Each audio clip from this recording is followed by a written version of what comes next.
De Joao à Barcelone, la guerre entre Endrick et Vitor Roque est déclarée. Bienvenue à tous sur Radio Bara Foot, pour une nouvelle vidéo.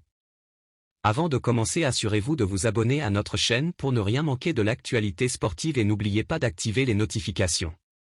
Nous commençons en Espagne, où c'est Joao Cancelo qui fait la une de Mundo Deportivo. Son arrivée à Barcelone est sur le point d'être finalisée. Le défenseur portugais devrait rejoindre le club en prêt, avec une option d'achat pouvant atteindre 25 millions d'euros. Mais les nouvelles ne s'arrêtent pas là, car il semblerait qu'une deuxième recrue du nom de Joao soit en préparation avant le 1er septembre. Le journal Sport avance également cette possibilité. Il ne s'agit pas d'une, mais de deux arrivées potentielles de joueurs prénommés Joao en Catalogne. Cependant, pour que ces transferts puissent avoir lieu, le club devra bénéficier d'une nouvelle source de financement. Selon le quotidien, un partenariat avec l'entreprise allemande Libero pourrait injecter 120 millions d'euros dans les caisses du club. Cette somme serait cruciale pour finaliser les transferts, dont celui de Joao Cancelo, mais aussi pour envisager l'arrivée de Joao Félix. Selon la presse espagnole, l'arrivée du joueur de l'Atlético Madrid pourrait même être finalisée avant la fin de la semaine. Que pensez-vous de ces deux futurs joueurs du FC Barcelone? Qui sera le prochain Neymar? C'est la question que se posent les Brésiliens en ce moment. Et pour cause de deux prodiges du football brésilien émergent avec des chemins divergents.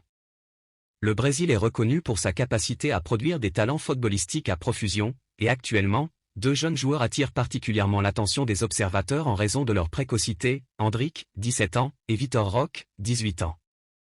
Leur destin semble d'ailleurs prendre des directions différentes, d'autant plus que la saison prochaine les verra évoluer au sein de deux rivaux historiques, Endrick au Real Madrid et Vitor Roque au FC Barcelone.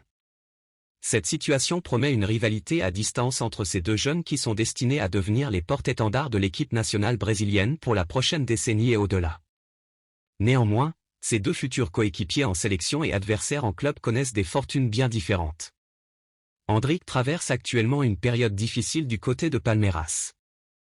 Malgré son intégration précoce à l'équipe première depuis un certain temps, le jeune attaquant a connu un léger ralentissement dans sa progression.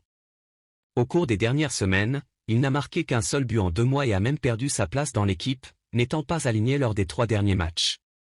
Cette relégation est un coup dur pour lui, d'autant plus qu'il était habitué à être titulaire en début de saison. En revanche, Vitor Roque connaît une période fructueuse du côté de l'Atlético Paranaense.